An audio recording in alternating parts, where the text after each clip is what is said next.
she told the lender that within 60 days, she would occupy that property for 1 year as her principal residence.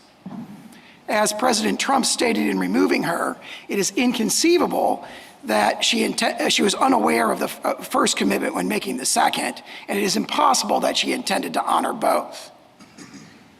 Such behavior impugns Cook's conduct, fitness, ability, or competence to serve as a governor of the Federal Reserve.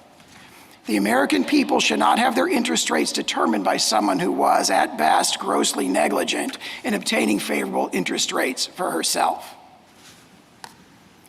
Cook's conception of cause contradicts the term's longstanding meaning and overrides Congress's deliberate decision not to impose the inefficiency, neglect, or malfeasance standard here. Her claim that she has a property interest in her public office was roundly rejected by the founding generation as pernicious in a Republican system of government. Her claim that the statute grants her notice in a hearing contradicts this court's cases requiring very clear and explicit language to restrict the president's removal power. And any such process would be futile because for months, she has never personally disputed the substantial truth of the material in question. Finally, the remedy she obtained, a preliminary injunction countermanding the president's decision and reinstating her to office, violates longstanding principles of equity and was conspicuously non-existent in our nation's history from 1789 until 2025. I welcome the court's questions. General Sauer, this isn't central to the case, but it is an antecedent point. On what basis are we to conclude that the Federal Reserve is an executive branch agency and hence that the president does have a removal authority? Justice Thomas, excellent question. I would say two things about that. The first one is, of course, that the Federal Reserve, there's an academic dispute about whether or not the Federal Reserve's open market operations constitute executive power or something else, essentially private conduct. However, Congress has, over the years, kind of packed on traditional executive powers on the Federal Reserve. So the Federal Reserve can issue regulations about reserve requirements in banks and even credit card fees and so forth. So even if the court were to think that some of what the Federal Reserve does isn't executive at all, certainly there are traditional executive powers at issue here, and therefore we contend that this, even though we haven't disputed the validity of the Article 2 removal restriction here, this case is not transparent to Article 2. And certainly there's a statutory authority that's very plain here because it says removable for cause by the president. So the statute is unambiguous, giving the president removal power, and we contend that at least there's what's kind of been packed onto the Federal Reserve over the years by Congress is clearly quintessential executive power. And we acknowledge what the court said in Wilcox, which is that it's a quasi-private, uniquely structured entity that stands in the distinct historical tradition of the first and second banks of the United States, and therefore we have not challenged the removal restriction in this case. Counsel, I want to, before we get back to the legal questions, I want to start with a little factual one. You began by talking about deceit. Is what you said after that apply in the case of an inadvertent mistake contradicted by other documents in the record? We would say yes. For example, the president's removal order says either this is deceit or at least it's gross negligence. And now, obviously, they've released a letter of counsel, not from Cook herself, 2 days before the close of briefing here, where they contended that it was an inadvertent notation. But of course, it's the sort of inadvertent notation that people could be indicted for, or at least the federal regulators are forced you to buy back your loans. It's a very significant representation that to the lender, this is going to be my principal residence, because obviously you get a better interest rate if that is in fact your principal residence. So it suffices from our perspective, and therefore there's really no material facts in dispute that the president determined that this is at least gross negligence. Even if it was inadvertent or mistake, it's quite a big mistake, so to speak, in a key financial representation made in the context of interest rates. Well, I mean, I suppose we can debate that, how significant it is in a stack of papers you have to fill out when you're buying real estate. But I gather under your position it doesn't make a difference, right? In other words, the determination of cause is unreviewable, right? So it doesn't make a difference whether this was an inadvertent mistake or whether it was a devious way to get a better interest rate. Doesn't matter for you, right? let me put it this way. We would contend there's judicial review kind of at the outer perimeters of cause, whether something goes to conduct, fitness, ability, or competence at all. But once you're within that, and we clearly are here, then there would be deference to the president. We derive that from at least three sources. First of all, the statutory language, cause without further qualification, is itself, in its plain language, a broad, conferral of authority on the president himself. Secondly, we think that places that within the line of cases going from Martin against Mott through Dalton against Specter and beyond, Payne and so forth, where the president has broad discretion, and the court has consistently held in those cases where the president is granted this broad discretion, then that's not judicially reviewable. And there's statements to that effect, obviously in Marbury itself, that they disregard pages 165 and 166 of Marbury. But even if the court doesn't accept that, there's a further layer here, which is that they've conceded this is an ultra vires challenge, and this court held last term that the standard of review in an ultra vires challenge is very, very high for them and very deferential to the president itself. It kind of, dovetails with our Dalton and Martin argument as well. In an ultra vires challenge, the burden would be on them to show that what the president did is entirely in excess of his delegated powers and contrary to a specific prohibition in the statute.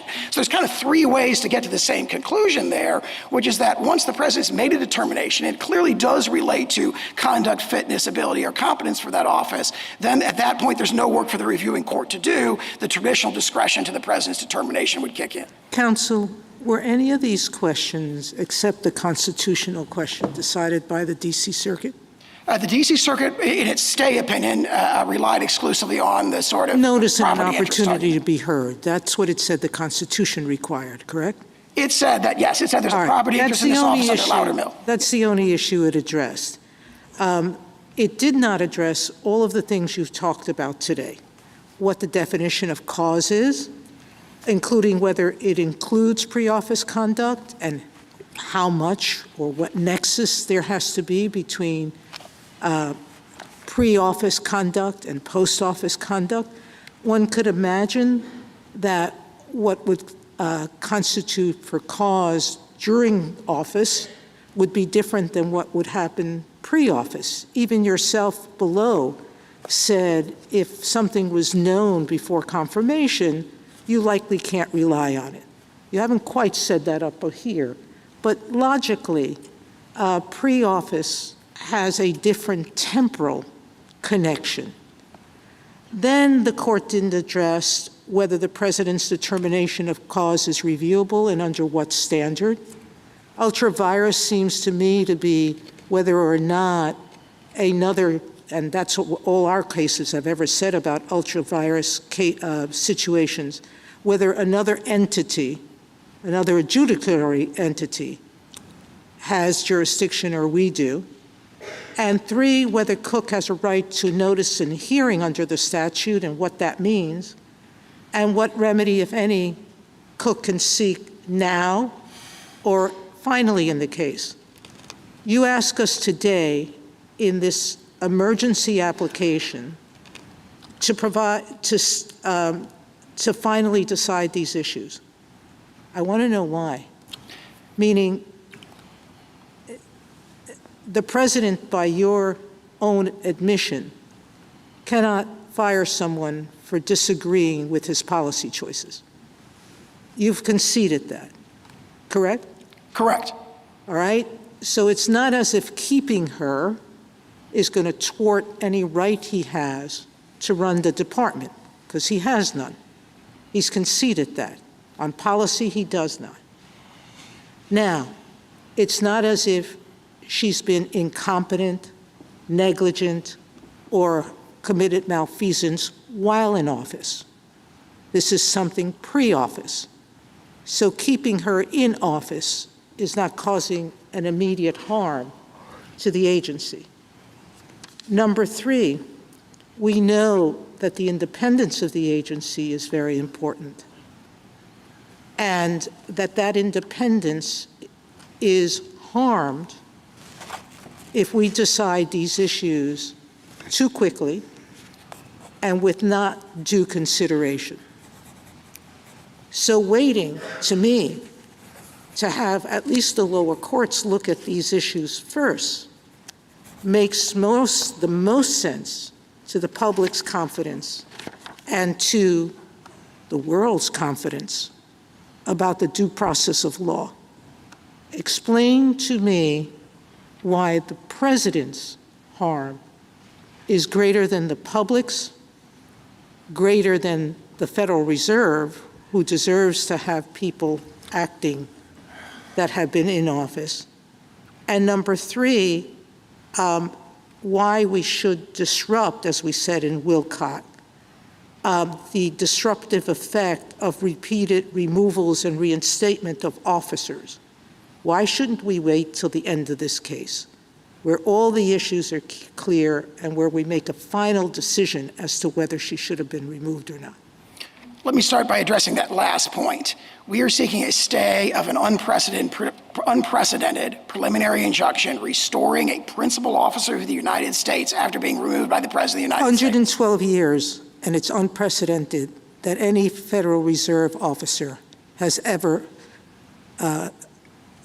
been removed. So the unprecedented nature of this case is a part of what the President did, not what Ms. Cook did. I think that statement has to be qualified by the recognition that there have been situations where governors have been credibly accused or found to have engaged in financial improprieties, and those governors have resigned for financial improprieties that are quite analogous to what is at issue in this particular case. But I want to make the fundamental point that in Sawyer, this court held that a preliminary injunction was not available to restore an officer. Sawyer was a preliminary injunction. It's a preliminary injunction against the... That's true, but weeks later in Drago, we permitted an officer who was still there to stay. So that was a case of reinstating someone. We have plenty of cases that say keeping someone in place who hasn't left yet is different than issuing a preliminary injunction. I think the court's referring to the Delgado case, and in that particular case, it was a writ of mandamus to an inferior there, the clerk, to recognize the de facto officers when there was dispute about who had been validly elected to be the city commissioner or whatever the statute was. And this court said you can grant a final judgment in mandamus to say you have a ministerial duty to recognize the de facto officer. That is totally different than issuing a preliminary injunction. Keep in mind, there is no such thing as final mandamus. In fact, Judge Friendly once described that as the starkest of solecisms. Sorry, there is no such thing as preliminary writ of mandamus. Judge Friendly described that as the starkest of solecisms. What this court held in Sawyer is there is no jurisdiction to issue a preliminary injunction restoring a public officer to office. And that's a holding of the court. She never left. She's still there. She is reinstated. What the court framed its holding as, there is no jurisdiction over the appointment or removal of inequity of public officers. So it does not turn on whether or not she's sort of, stoutly staying in office or whether or not she's gone and then sued later. Nothing turns. General Sauer, can I ask you a question that's also related to the stay factors? Justice Sotomayor brought up the public interest here. And we have amicus briefs from economists who tell us that if Governor Cook if we grant you your stay, that it could trigger a recession.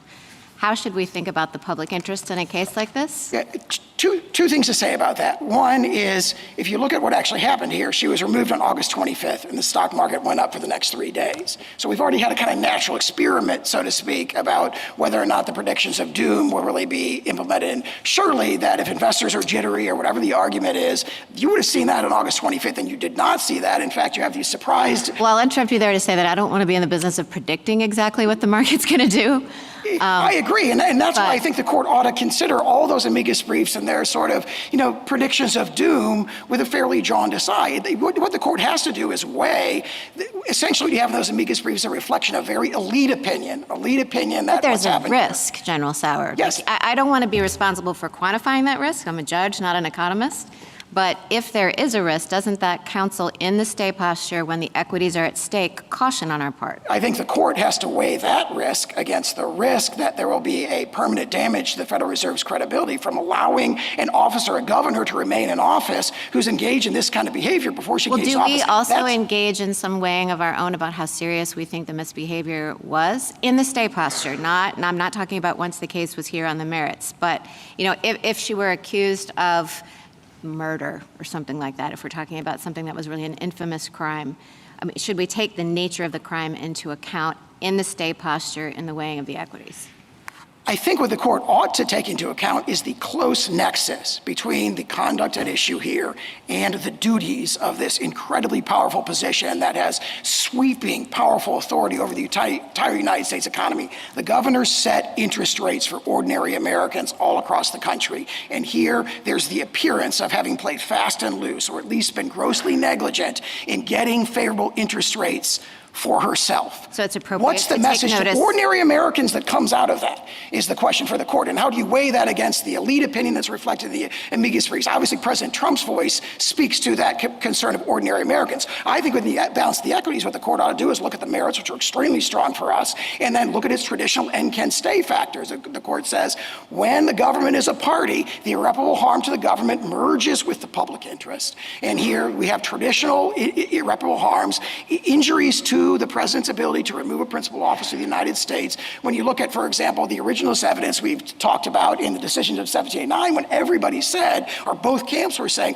of course the president can engage in suspensory removals, and we have a preliminary injunction that is conspicuously non-existent, in your words, in CASA, for 225 years of American history. Mr. Sauer, that's how it should be balanced. General Sauer, excuse me. I guess I think you may have to be a little bit more specific with respect to the irreparable harm that you are alleging. Because really, as Justice Barrett sort of indicated, we are in a stay posture here. So the question is, to what extent do we believe that the president or the public is harmed by allowing Ms. Cook to remain in her position for the pendency of this case? I'm not sure that we have evidence here that Ms. Cook is an immediate threat to the public, that she's been in this position for a long time. The kinds of things that you're pointing to, as Justice Sotomayor indicates, are not related to conduct while in office. So it would seem to me that on the stay factors, you would have to say more about the harm of leaving her there for the next however many months while this case is being litigated. We have a remedy here, which is a preliminary injunction. This court squarely held in Sawyer there was no jurisdiction to issue. Yeah, but I'm not talking about the court's power to do it. I'm talking about assuming we have the power for the moment. I appreciate that you say we don't, but assuming that we do, the question is what is the harm of allowing that injunction to remain because she's in office now and would just continue? Among other reasons, we assert grievous, irreparable injury to the public perception to the Federal Reserve of allowing her to stay in office. They argue that this is going to cause the markets to tank. And you have evidence related? They didn't tank. You have evidence related to the public perception, or is this just the president's view? The president has made that determination. It's reflected in the language of the dismissal order, and as I discussed in my opening, there's this close Did the president make that determination based on evidence presented to him in the context of some kind of hearing related to Ms. Cook's conduct? The Federal Reserve governor who sets interest rates for the entire country appears to have engaged in improper behavior. No, I understand. You're repeating. Counsel, You're please repeating. allow the justice. I'm sorry. You're repeating the allegation. What I'm asking you is the evidence that supports that allegation. Traditionally, when an allegation is made about someone's misconduct or whatnot, there's an opportunity for that person to present evidence, for the other side to present evidence, and even if the president was the final arbiter of this, one would expect that he would do so on the basis of evidence. So what I'm trying to understand is what is the evidence that has been presented and considered with respect to Ms. Cook's alleged misconduct? Well, the removal order addresses that because it— What is the removal order? The Truth Social post? No, it's the August 25th letter. I think it's Doc 1-4 in the district court. But the removal order addresses that. The evidence is you have mortgage applications within 2 weeks of each other that make clearly conflicting representation. Was Ms. Cook given the opportunity in some sort of formal proceeding to contest that evidence or explain it? Not a formal proceeding. She was given an opportunity in public because in she the was world, notified. like she was supposed to post about it, and that was the opportunity to be heard that you're saying was afforded to her in this case? Yes, and she's had plenty of opportunities in the ensuing months where we've had ongoing litigation where there's never been a personal statement addressing that or justifying it. General, let's just suppose with me hypothetically for the moment that the court read the act to require notice and a hearing? I assume everybody has notice now. Here we are. What would that hearing look like? I would point to what the court has said in Vermont Yankee, which this court is very reluctant to dictate procedures to even federal agencies. And here the court would be dictating, or a court would be dictating procedures to the president. I think they rely heavily on Loudermill. Obviously, we dispute that there's any notice and hearing requirement, but Loudermill requires only very minimal, flexible procedures. Would that be calling Ms. Cook into the Roosevelt room, sitting across a conference table, listening for I don't know how long, how much evidence is a lawyer required, and then making a decision? Could that suffice, you think? Or what would be required? It would probably be if the court were to conclude that, it would have to be entirely dependent on the executive to decide.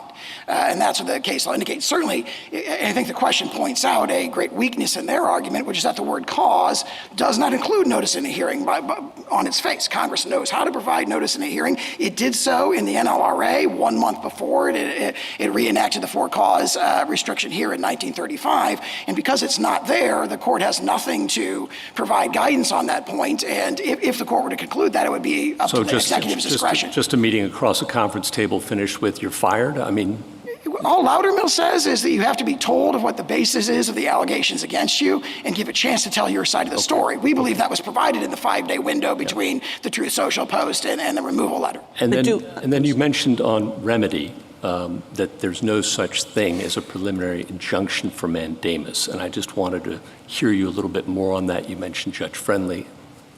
Please, thoughts. So the contention in the amicus briefs is that you could rely on Delgado to sort of bypass the holding of Sawyer and say that mandamus can provide essentially the same relief as a preliminary injunction. I guess the argument would be you'd have to mandamus everybody, so all the other members of the board to treat her as if she's still a governor, all the staff to treat them as if they were still a governor, because Delgado held where there's the city clerk who can't decide who is validly elected city commissioner. The court held you could mandamus that clerk to recognize the de facto officer in the interim. And that doesn't work for a couple of reasons. First of all, this is a preliminary injunction. Mandamus would have to be a final judgment, and that's what Judge Friendly said. There is no preliminary mandamus. That's the starkest of solecisms. Do I understand you, General, going back to Justice Gorsuch's first question, to continue to maintain that, in fact, there is no requirement for notice and opportunity for a hearing? Is that right? Absolutely, yes. And why is that? Just because it's not stated in the statute?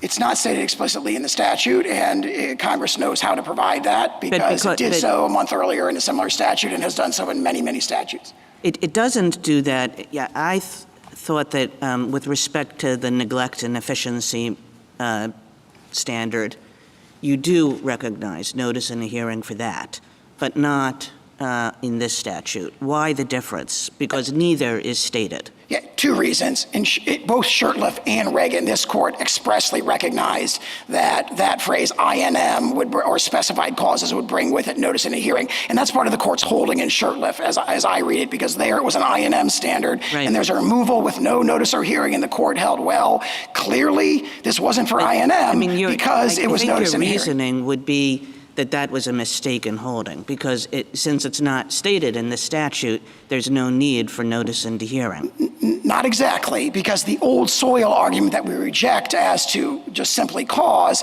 is, we admit, much stronger when it comes to specified causes. So we don't think the court necessarily got it wrong in Reagan when it said specified causes mean that notice and a hearing are provided, because the case law, it's the one point in which the sort of background case law does seem to be unanimous. On the other issues where they contended the case law all goes in one direction, you have their own sources saying they're all over the map, they're directly contradictory. But the outcome of your position is that in this case, where you don't have the inefficiency neglect standard, the president need not provide any notice, the president need not provide any hearing, the president just really has to say, Ms. Cook, you're fired.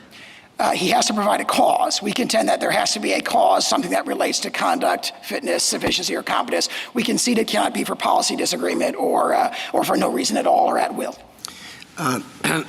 General Sauer, if you're correct that courts do not have the authority to reinstate a removed officer, why are we wasting our time wondering if there's cause or not? I mean, because even if we say, yes, there is cause, shouldn't have removed her, but we don't have the authority to order her reinstatement.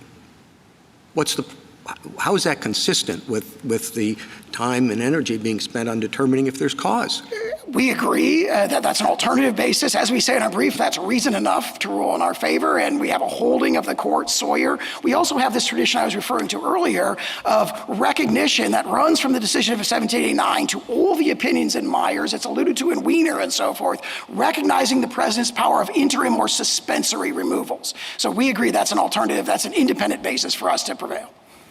Well, it's an independent basis. I guess it's not independent in the sense that if that's right, the other one is irrelevant, right? It seems to me that if there is any level of cause, and you indicate that there is some level of cause, right, well, then you can't be right about the idea that courts can't order anybody who's been removed to be reinstated. There is a traditional remedy to reinstate, we don't dispute, there's a traditional remedy to reinstate wrongfully removed officers, which is mandamus. But they don't argue mandamus here, and the reason they don't argue mandamus is they face a number of insuperable obstacles to prevailing in mandamus. One is, of course, going all the way back to Marbury against Madison. You can't mandamus the president, his discretionary acts. In addition to that, there is no preliminary writ of mandamus, as Judge Friendly pointed out, and the Seventh Circuit has held. In other words, and keep in mind that the standard in mandamus would be clear and indisputable right to relief. And in fact, this is an ultra vires challenge where the standard is exactly the opposite. So there's a circumstance in which a court can order the reinstatement of a wrongly removed officer. But there is a traditional remedy, mandamus. Here, obviously, it'd be quo warranto if there were two competing claimants, but where there's just the one, that would be mandamus. And they have not argued mandamus. They're trying to find their way around mandamus because the standards to prevail under mandamus are insuperable, and they clearly cannot meet them. But General, Thank you. I'm sorry. Justice Thomas? Justice Alito? Is there any reason why this whole matter had to be handled by everybody, by the executive branch, by the district court, by the D.C. Circuit in such a hurried manner? You began by laying out what you claim to be the factual basis for the for-cause removal, but no court has ever explored those facts. Are the mortgage applications even in the record in this case? I know that the text of the social media post that screenshots to the mortgage applications is in the record, but I don't recall if the paperwork itself is in the record, in the district court's record. So when this was before the executive branch, it was handled in a very cursory manner. The district court decided the case on the ground that for cause doesn't mean anything that happened before the person took office. And I'll question Mr. Clement about that when he stands up. The D.C. Circuit decided it on two grounds, the same as the district court, and that there's a property interest in holding the position of governor of the Federal Reserve Board. Am I right on that? Not exactly. The D.C. Circuit stay panel relied only on the property interest, did not rely on the pre-office misconduct, and that's insupportable. Well, did it not hold that that's what for cause means? My recollection is that the D.C. Circuit, the Garcia opinion in the D.C. Circuit relied solely on Loudermill and the due process property interest, which is baseless for the reasons we say. And that now the district court relied on the twin grounds, both that Loudermill rationale and also the... All right, I stand corrected on that. But those are the only two issues that were decided by the lower courts. That's correct. Justice Sotomayor? I have a couple of follow-ups on Reagan and Shurtleff. You're relying on those two cases for your proposition that cause could be whatever the person, the authority decides. But Reagan and Shurtleff were very careful in holding that the only reason that was true was because there would be life tenure involved otherwise. It was very careful to distinguish its holding from cases in which there were a tenured position and there was a for-cause provision. So you're extrapolating, correct? I disagree with that. We read Reagan differently. If you have those two key paragraphs. We can both look at it. Don't talk about fixed term at that point. I think the direct but the court recognized the rule, and I'm quoting from the case, quote, where causes of removal are specified by statute, as also where the term of office is for a fixed period, notice and hearing are essential. Here, you need for cause, and there's a fixed period of tenure. And Reagan very clearly said notice and hearing are required. So if I move on from that, I go back to Justice Alito's question of you. I thought, and the Chiefs, I thought there was a factual dispute.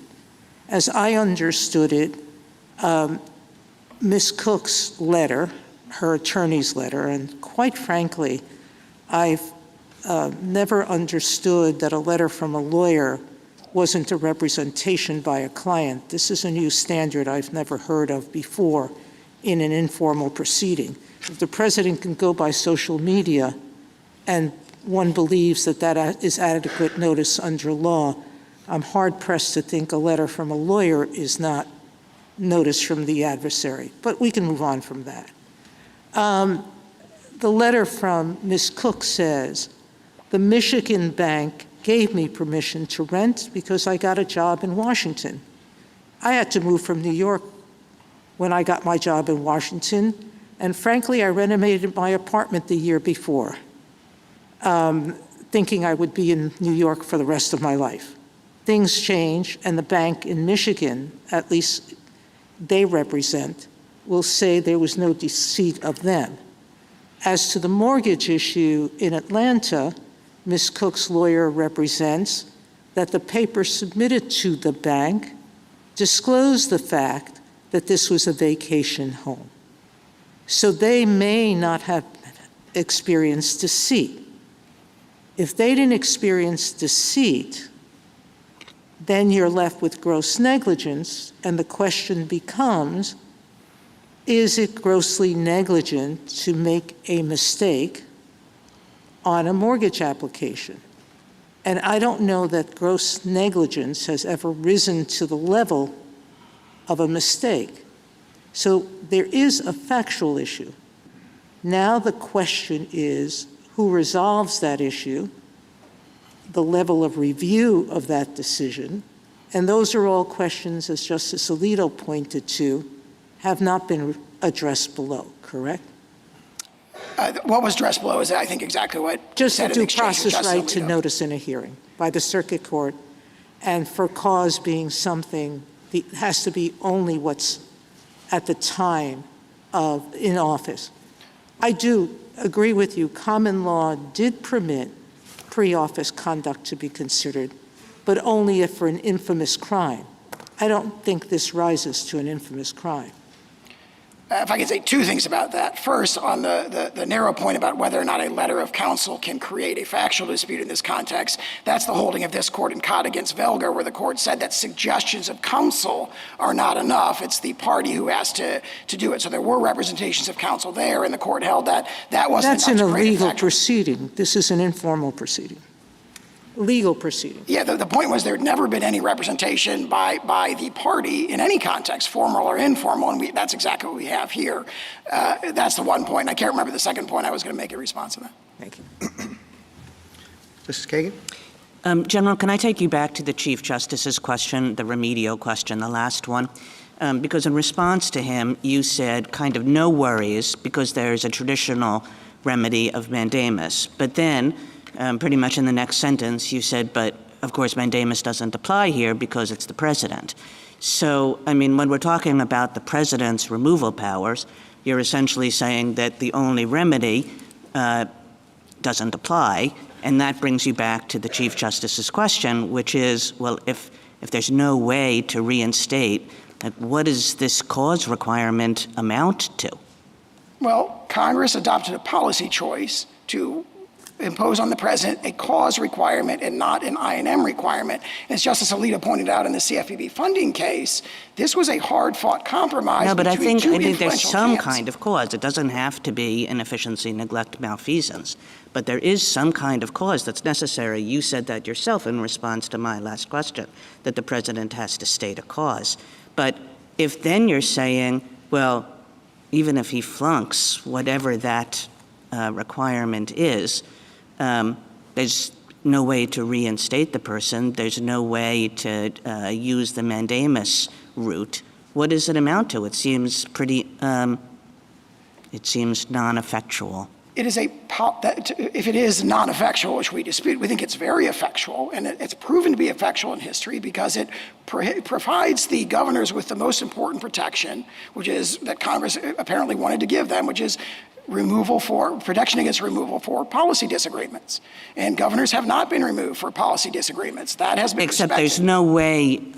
there's no way to test that. There's no way either that the person can come in and have that meeting in the Oval Office or the Roosevelt Room or wherever else, saying, I think you're really getting rid of me for policy reasons. There's no way for a court to evaluate that. The president just has to say, I'm removing you for cause. You committed gross negligence. And there's no question, for all the reasons we discussed in our briefing, that confers broad discretion on the president. Now, there's an outer perimeter that is subject to policing by judicial review, policy disagreement, no cause at all, and so forth. But that confers broad discretion on the president. But even if it was de novo review here, gross negligence in a very important financial transaction that has this close nexus with what a governor does would satisfy it. Does the president have to say what the gross negligence is?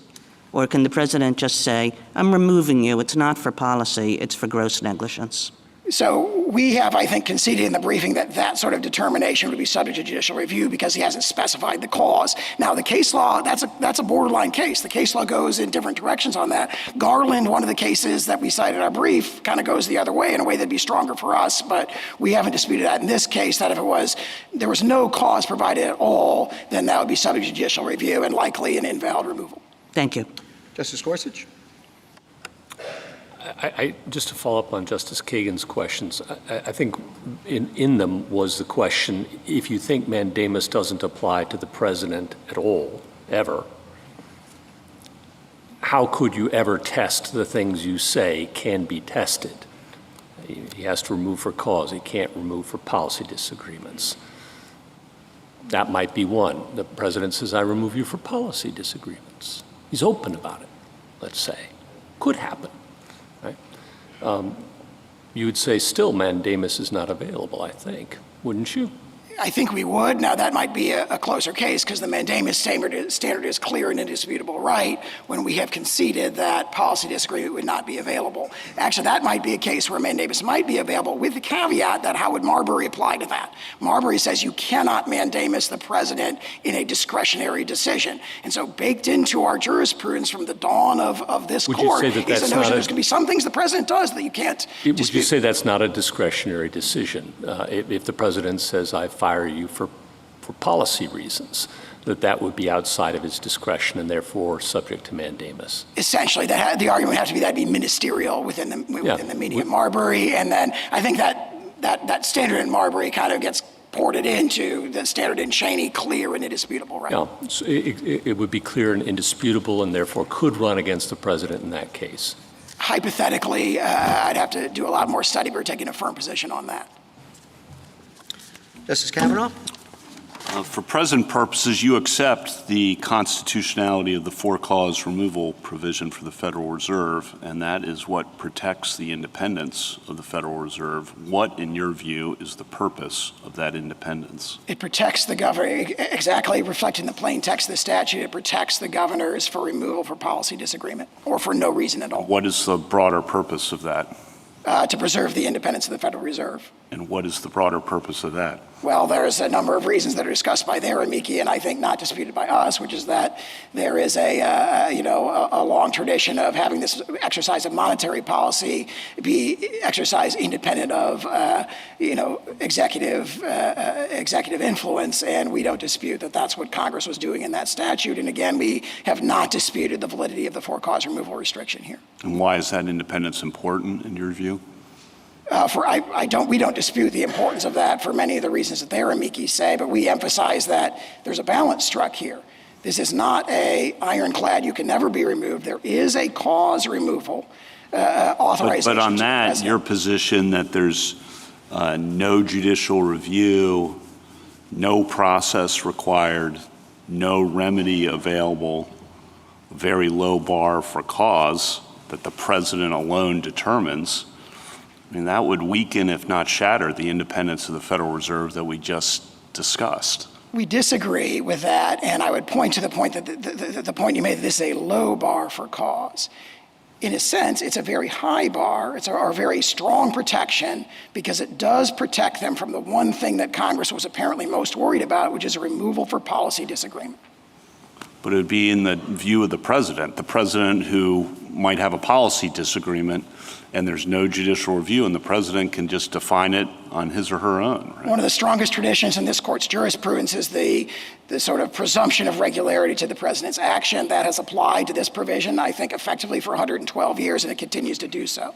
Let's talk about the real-world downstream effects of this, because if this were set as a precedent, it seems to me, just thinking big picture, what goes around comes around. All of the current president's appointees would likely be removed for cause on January 20th, 2029, if there's a Democratic president, or January 20th, 2033. And then we're really at will removal. So what are we doing here? What is, we started, that's why I started with what's the purpose of the independence and the for-cause removal. If we accept all these, no procedure, no judicial review, no remedy, that's what's going to happen, I think. And then where are we? So do you dispute that is, the real world effect? I cannot predict what future presidents may or may not do, but the argument strikes me as a policy history is a pretty argument. good guide. Once these tools are unleashed, they are used by both sides, and usually more the second time around. And I think that's what we have to make sure again, that can't drive the decision necessarily. We have to be aware of what we're doing and the consequences of your position for the structure of the government. 2 points there. I dispute the characterization that these tools have been unleashed. The president has always had this tool to remove governors for financial improprieties. Now, the history is, including twice in the last 4 years, governors who have been credibly accused of financial improprieties have resigned. They haven't forced the president to remove them. And I think the more sort of fundamental point is that cause is a standard that is quite deferential to the president. Congress consciously adopted that instead of a more restrictive standard like INM that was, by all appearances, a legislative compromise between two camps, one of which wanted to give the president complete control. I agree with you that there's a balance here, and so I understand that. I'm not saying there's no interests on the other side here. I get that. But again, thinking about the real world and the brief of the former governors of the Federal Reserve, your position, again, because you say, well, the president can't say it's for policy reasons, which may be what's really, again, not talking about the current situation and other situations in the future, what's really driving it. It incentivizes a president to come up with what, as the Federal Reserve former governors say, trivial or inconsequential or old allegations that are very difficult to disprove. It incentivizes kind of the search and destroy and find something and just put that on a piece of paper, no judicial review, no process, nothing, you're done. Again, what are we doing when we have a system that incentivizes that and leads to that? Now, again, you can dispute that you think it's going to lead to that. And again, I'm not talking about the facts of this case. I don't know the facts of this case. I'm taking no position on that. This court has, since Martin against Mott, running all the way through Trump against the United States, Trump against Hawaii, a whole host of decisions, a court had consistently afforded the president the presumption of regularity in his action and consistently declined to probe a president's actions for their subjective motivations. And so in the hypothetical question that you pose, that hypothetical future president should also be afforded the very same sort of deference and But that leads, that amicus brief cites Justice Scalia's dissent in Morrison, which is always a good place to look for wisdom, and the concern that you're putting all these resources, because you can't say it's for policy, you put all these resources, let's find something, anything about this person. And then we're good. And by the way, there's no judicial review, so we're really good. And there's no administrative process. And again, I disagree with that. I think that that argument, that presumption, when it applied to the president, contradicts two very strong strains in this court's jurisprudence that go back to the founding. And what's the fear of more process here? In the sense that process protects you, in the sense of helping you make better, more accurate decisions, and process helps you then convince people on the outside that you've made a considered, thorough, appropriate decision. What's the concern about more process? I don't think we think that process is necessarily bad. In this case, there's two reasons why process is not the right answer, among others. One is in Vermont Yankee. This court said we're not going to dictate procedures to executive agencies. For sure, I should dictate procedures to the president. Our contention is that there already has been a process. There was a social media post that said, look, these two documents contradict each other. And the response was defiance. So there was a chance to tell, in the words of Loudermill, to tell her side of the story, and it wasn't adopted. And in fact, there hasn't been, for months since then, any clear explanation other than it was an inadvertent notation. It's just the kind of inadvertent notation that ordinary people can be indicted for. And again, none of my questions or comments are about the facts of this case. I don't know the facts of this case, but thank you. Justice Barrett? I want to pick up on that question about why, and Justice Kavanaugh said, why are you afraid of a hearing, or what would there be that would be wrong with process? I mean, you spent a lot of time litigating the case. It's gone up from the district court to the Court of Appeals, and now we're here. And if there isn't anything to fear from a hearing, and if you have the evidence, why couldn't those resources have been put into a hearing? I understand you think that you don't have to provide one, either because of the statute or because of the due process clause, and that's fine. But in thinking about irreparable harm to the government, if one step you could take to reduce your irreparable harm, to show that there really was cause, is just to have a hearing, why not? I don't think it's a question of resource allocation. It's our position that adequate process was already provided. So if it's a question of the district court's ordering us to go further and then go further and go further again, all without any legal or constitutional authority, in our view, we think that imposes irreparable injury on the executive. Well, they told you to go farther, but not that much farther. I mean, okay, so there's the Truth Social post, and then, burden on her to come back in 5 days. I understand that's your position. But, Justice Gorsuch posited sit down across the table in the Roosevelt room. Where the president provides Ms. Cook, Governor Cook, with the evidence and waits to hear what her response is, gives her a chance to defend herself. I mean, that just wouldn't be that big a deal, it seems, if that's enough. Again, it's an intrusion on the executive branch to dictate what procedures it ought to provide. So it's the standing on principle. The president, and our position is he has provided process. He's provided adequate process. And if the district court said, well, that wasn't quite good enough, try again, and then we try again, and the district court says, nope, that wasn't quite good enough, try again, we have gone left Vermont Yankee way in the rearview mirror. Do you concede that if the statute was an INM statute, then under Shurtleff you would have to provide process? Notice and hearing, yes. Yes. We don't dispute that. And I want to go back to one of Justice Kagan's questions. She said, well, in Shurtleff, the statute itself didn't say that you got notice and a hearing for INM, but the court said that you did. Here, the statute does say cause. Cause isn't as specific, maybe, as INM, but it does identify the grounds that the president must have for removal. Why shouldn't we do the same thing that the Shurtleff court did and say that, well, as we said in Shurtleff, when a statute specifies the grounds for removal, there must be notice and a hearing given? Because the case law, presumably Shurtleff, when it said that as to INM, notice you get notice in a hearing, was relying on what we don't dispute is as far as I can tell, pretty consistent strain in the case law that that's what that means. It gives you specified causes like that. INM give you notice in a hearing. The case law on cause is the opposite. I mean, look at the lower court opinion in Reagan, in the Court of Claims opinion, where they say cause does not mean you get a notice in a hearing. And we cite a strong line in the background case law as well. Now, they dispute, they say there's some cases going the other way. However, the notion that they are making an old soil argument They're saying, oh, this, in order to prevail on that, it has to be so well settled and clearly established that there really wasn't a dispute about it. And you look, I can't emphasize enough, what, for example, the Tuttle Michigan Law Review article from 1905 that's heavily relied on, for example, in the Manners amicus brief that they rely heavily on in their supplemental brief. It says the case law is all over the map on all of these issues. That treatise says the courts differ on almost every conceivable part of this question. The only point of consistency is that specified cause is I&M, which also, as we can see, is a holding of the court in Shurtleff, whereas cause just doesn't mean that. We've cited all these cases that they dispute, and there's this battle about what did the 19th century case law mean. Keep in mind, in the context of that battle, they bear the burden of making the old soil argument. Justice Jackson? Just following up really quickly on that point, isn't the case law all over the map because the statutes were different?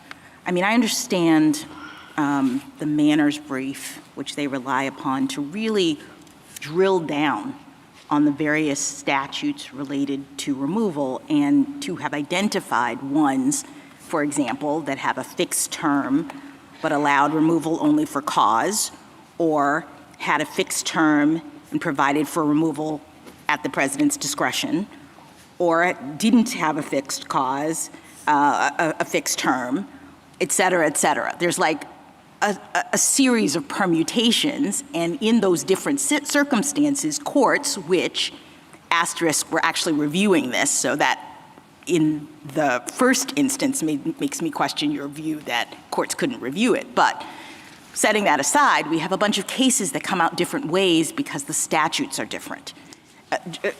Professor Manners says that when you drill down in this situation with respect to fixed term and removability for cause, as of 1913, it was well established, everybody agreed that that required at least notice and an opportunity to be heard.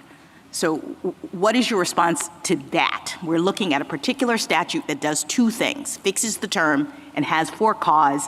She says everybody said, got to have a notice in a hearing. So why is the government saying different right now? Respectfully to her, that contention is plainly incorrect. So if you go to our supplemental brief, page 9, footnote 4 in the accompanying text, we cite Ulrich, and then 13 more cases in that footnote for the proposition that for cause does not require notice in a hearing. Her argument is gerrymandered. I'm talking about the combination. Yes, the combination. Right? For cause and a fixed term. So when I look at those cases, I'm going to find that combination, and people are all over the map, you say? By our count, in 7 of those 14 cases, it's a combination. There's also a fixed term. So that argument just, again, that brief, read the Tuttle article that it relies so heavily on, and you'll see this argument. They're nowhere near meeting the burden of an old soil argument. Right. And that's what they need to change the plain text of the statute. Well, let me talk about the plain text of the statute in light of its purposes. You explored with Justice Kavanaugh, and I appreciated this, that Congress put the for-clause provision in there for a reason. And you conceded that the reason was to try to ensure the independence of the Federal Reserve, that Congress had decided that this particular agency, because of the sensitive information and policy determinations that it has to make, needs to not have the pressure of having all of its governors be fireable at the whim of the president. So in goes for-cause removal for that purpose, and you agree. So I guess what I'm trying to understand is how does reading the statute to give the president broad discretion, which you've said many times, with respect to his removability of these governors, how does that further the aims of the statute? It directly furthers the aim of protecting them for removal for policy disagreement, which would be the key protection. No, but you've conceded that the aim is actually broader. The aim is to ensure that this institution is not being pressured by the executive branch, by the president, with respect to its determinations, that people can't just be fired because the president wants them to. And so what I'm now asking is, if we read for cause to ultimately reduce to the president can pick some fact that has nothing to do with their actual tenure in office, something that happened way before, and use that and say that's cause and it's not reviewable and he doesn't have to show any evidence and doesn't have to give the person a hearing. Basically, the president is just making the determination that Congress apparently didn't want him to have the power to make because they put for cause in the statute. So how do you reconcile your vision of presidential discretion with a statute that was clearly designed to limit the president's discretion in this regard? It was designed to limit the president's discretion just as far as the plain text of the statute goes. The statute was a hard-fought compromise between two influential and insistent camps, as Justice Alito recently wrote. One of them thought there should be complete presidential control of the Federal Reserve. The other thought it should essentially be a private entity. They met in the middle with a removal standard that protects governors from removal. But it only protects them insofar as the president's determination about cause is reviewable and based on actual evidence that has been established. It doesn't protect them if the president can just make it up. It also provides a legislative determination that governors could be and perhaps should be removed if they engage in financial improprieties that undercut the Federal Reserve's credibility in the eyes of ordinary Americans. All right, one more question just about this idea of the district court's power.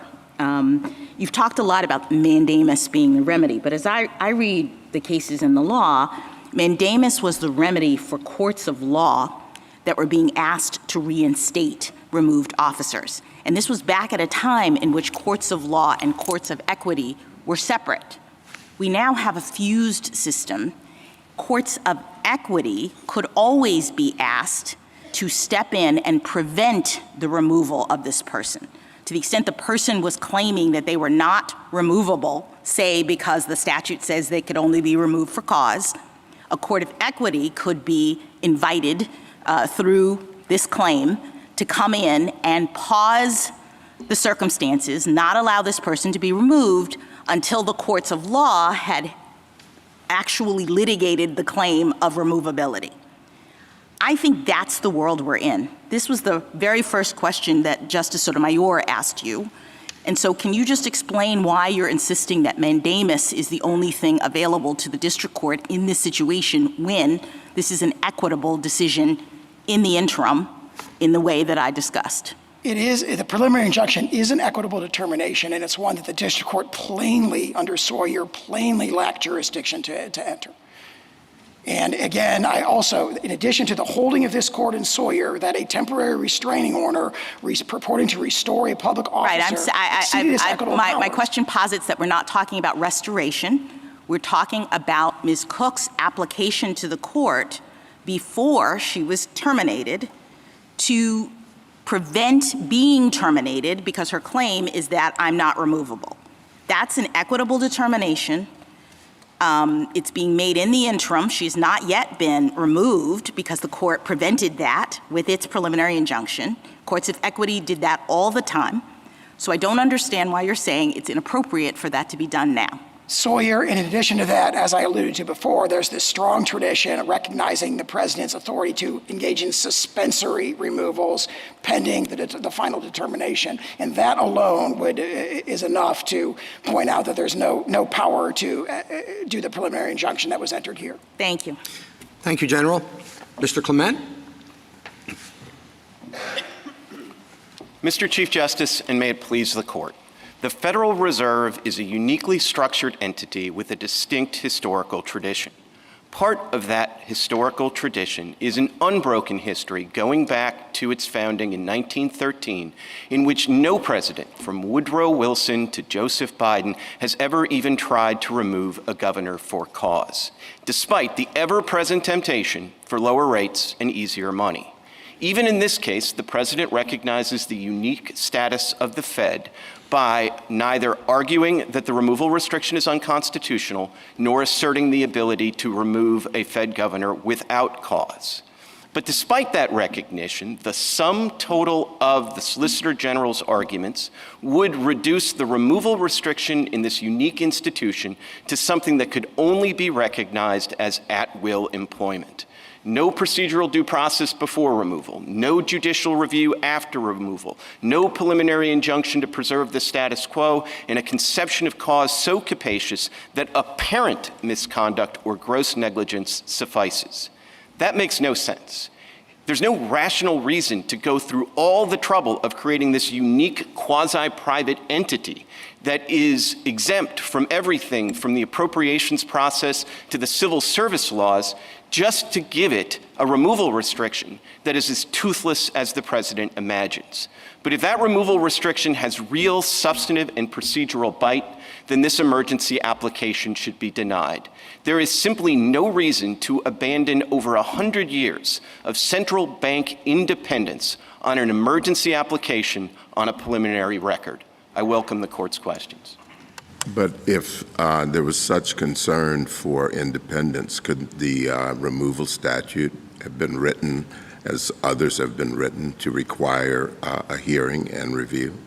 So it could have been, Justice Thomas, in the realm of interpreting statutes, could have, should have, would have, right? But I think that you have to give faithful interpretation to what Congress actually did. And I think if you understand the original public meaning of for cause in either 1913 or 1935, I do not think it was as capacious as my friends suggest. I think it probably meant INM plus ineligibility, and in the context of the Fed in particular, it probably picked up Section 244, which prevents a federal governor from also serving as a director and an officer of a bank. So if there were a Fed governor that insisted on being a director of Chase Manhattan, I think that would be removal for cause.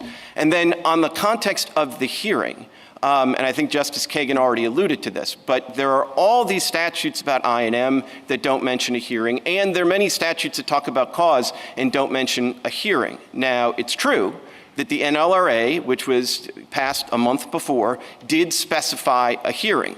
But I think it would be a mistaken statutory interpretation to make that one express reference to a hearing sort of disable all the other old soil arguments with respect to all the other institutions, where I think there's a very strong old soil argument that whether it's INM or for cause, that means that you get notice and an opportunity. With that said, what would the hearing look like, and what would the review look like? So I agree with General Sauer that the president would have a fair amount of discretion in how he or she wanted to fashion that hearing.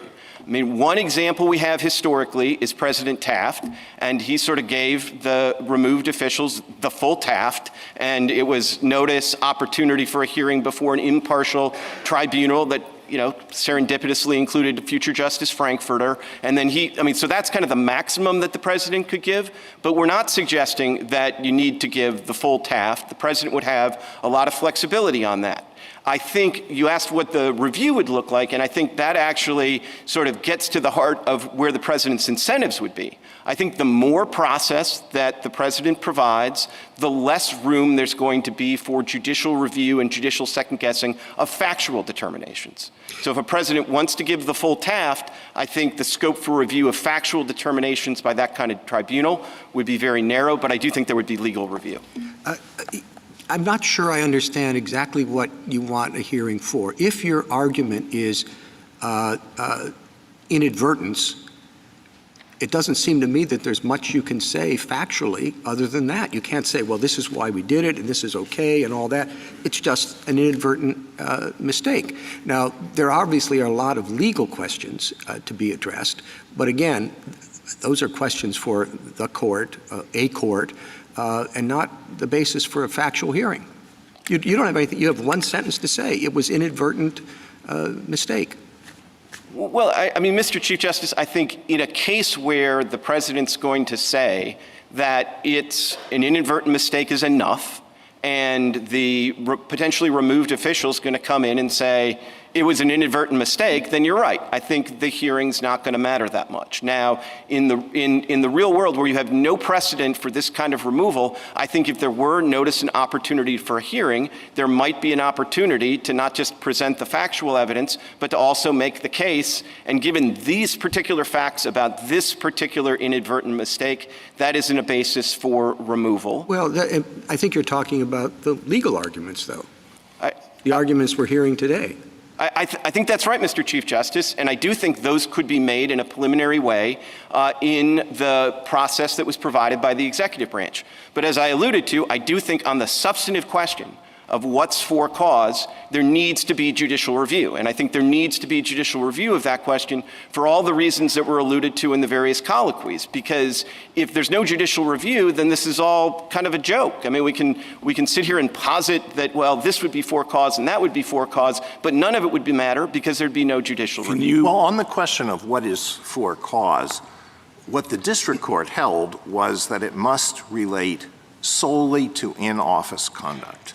And you defend that with one caveat that if the office holder is indicted while in office for pre-office conduct, then that might be cause for removal because a person under indictment wouldn't be able to devote full attention to the job. But other than that, you defend the district court's holding. Is that correct? We do defend the district court's holding on that, and I would understand that is the rule for all the statutes that have INM. There's nothing when under a for-cause removal standard, there is no pre-office conduct that could constitute cause. That is my frontline response. I happen to have a backup argument, which is if you pick up the common law, then you would pick up let's take your front line argument first and see how far you're willing to go. Suppose that the office holder was permitted to resign from a previous job under a non-disclosure agreement based on long and egregious pattern of sexual misconduct. That would not be for cause. That would not be cause for removal. So what I would say, Justice Alito, is I don't think that would be INM.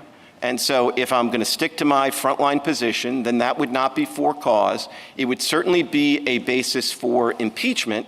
And I think in understanding why we've had INM for at least 90 years. All right, I understand your position. How about if after the person assumes office, videos are disclosed in which the office holder is expressing deep admiration for Hitler or for the Klan?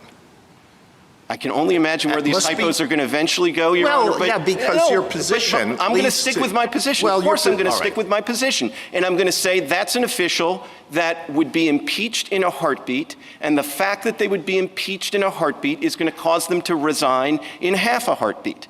And this has not proven a problem. I mean, for better or for worse, whatever you think of Humphrey's executor, we've had 90 years Mr. Clement, what's your backup argument? My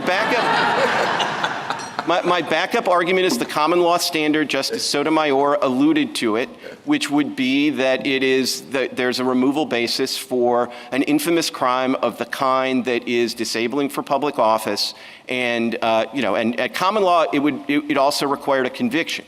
So it's an exception. It helps me with a couple of these hypotheticals. No, it doesn't but it's help not going to help me with the Justice Alito. It doesn't help saying you. There's no conviction for the Hitler video. You have a backup to the backup. Impeachment. It's the ultimate backup here. This is not a situation where you're being asked, have to tie yourself to the It's been argued in the past that impeachment doesn't cover private conduct. You obviously disagree with that, then.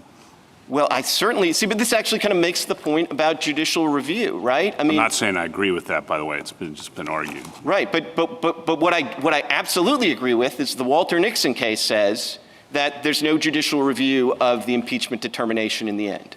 So whatever the House and the Senate ultimately determine, I mean, they can make constitutional law too, and they can determine whether private conduct is or is not out. And if they say, and with these hypos, I mean, and we can go down the road of the hypos and they'll get worse. I'm backup to the backup, to use Justice Gorsuch's term, would be the infamous, but you don't need a conviction.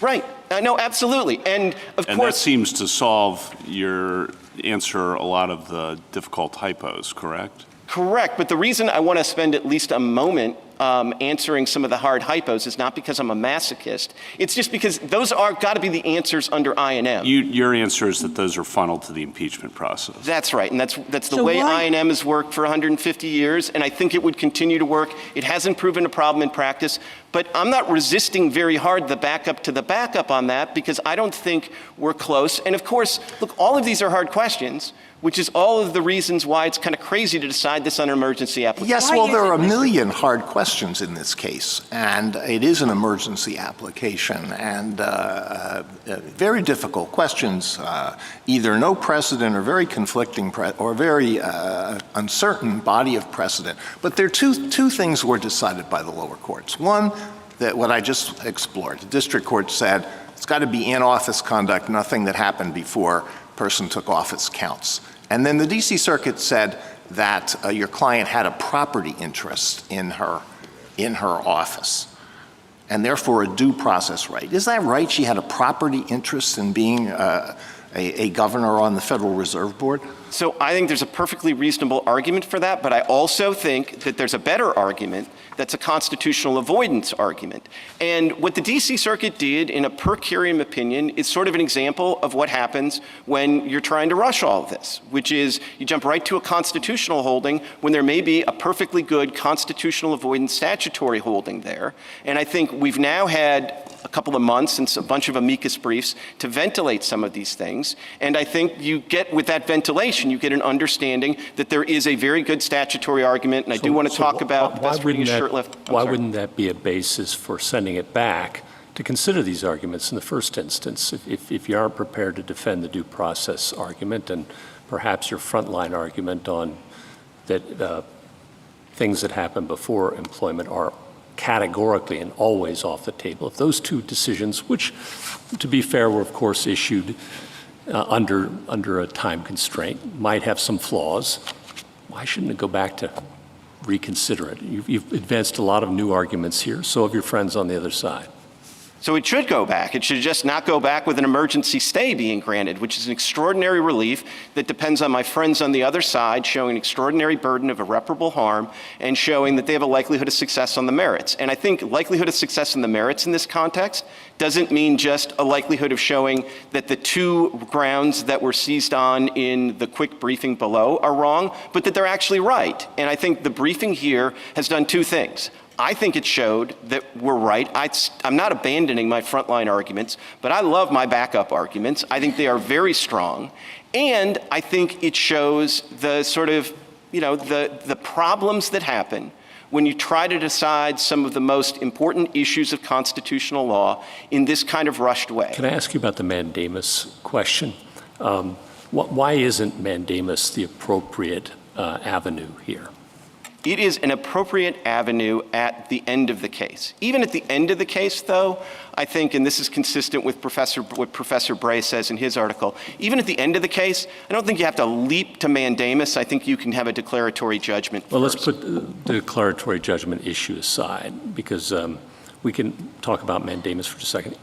Assuming there is such thing as a preliminary injunctive relief for mandamus, which I'm going to ask you if that's a thing, first of all. And second, if it were, wouldn't the standard that you'd have to show likelihood of success be the likelihood of success under the mandamus standard? So a couple of things. I mean, I don't like hearing preliminary mandamus any more than Judge Friendly did. No. I don't think it's the right way to think about it. I think it's preliminary relief to preserve the status quo, or if you want to be more specific, preliminary relief to preserve a de facto officer in their office while the case proceeds. And that is a relief. Why isn't that preliminary injunction or mandamus? I know what those two buckets are. I'm not sure I'm familiar with the third one you're describing. What I'm describing is a preliminary injunction. I'm just saying it's not a preliminary mandamus. It's wouldn't it have to be, though? If your cause of action were mandamus, and let's just suppose that's what it is, it would be preliminary injunctive relief because you have the likelihood of succeeding under the mandamus standard, I would have thought. Well, perhaps. I mean, two things about that. One is, I'm not sure in this kind of mandamus posture, I don't think I agree with General Sauer that the standard is the standard you would have in like a Cheney situation. I do think this kind of original mandamus as the remedy in this particular situation, I would resist the idea that that's sort of the standard, more appellate mandamus standard. That's a debate, even with all the briefing we've had, we haven't had a good chance to really duke it out on that. But I would say that's part of the reason I resisted the idea that you have to go to mandamus, because I do think you would have declaratory judgment. I do think declaratory judgment. I asked you to put that aside for the moment. No, And I tried to, as long as I could. All right. But Then I give up. Okay. Then to answer your question, I really had to get to declaratory judgment. I would like to say this is an issue the D.C. Circuit has thought a lot about. And there's a particular case worth reading, the Swan against Clinton case.